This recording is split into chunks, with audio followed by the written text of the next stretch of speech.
பத்திர எழுத்தகம் இது வந்து அன்னை டாக்குமெண்டேஷன் சொல்லி பத்திர எழுத்தகம் அன்னை பத்திர எழுத்தகம்னு அலுவலகத்தை வந்திருக்கோம்.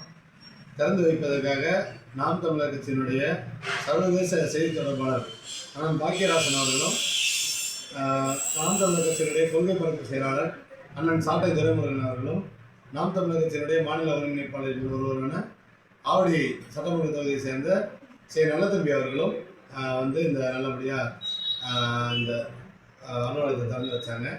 அது மட்டும் இல்லை, ஓம் சக்தி ட்ரேடர்ஸ் என்ற சுந்தர் என்கிறவரும், தொழிலதிபர் சுந்தரண்ணன் அவர்களும், தொழிலதிபர் அந்தோணி தியாகராஜ் அவர்களும் வந்து இந்த அலுவலகத்தை திறந்து வைத்து செஞ்சாங்க. விழாவை சிறப்பித்து ரொம்ப மகிழ்ச்சி. என் பேர் செல்வமணி. நான் வந்து ஆவடி சட்டமன்ற தொகுதியில் மண்டல செயலாளராக இருக்கேன். இந்த அலுவலகம் திறக்க உதவியாக இருந்த வந்து சிறப்பித்து விழாவை சிறப்பித்த அனைவருக்கும் மிகவும் நன்றி. லைக் பண்ணுங்க, ஷேர் பண்ணுங்க, சப்ஸ்கிரைப் பண்ணுங்க.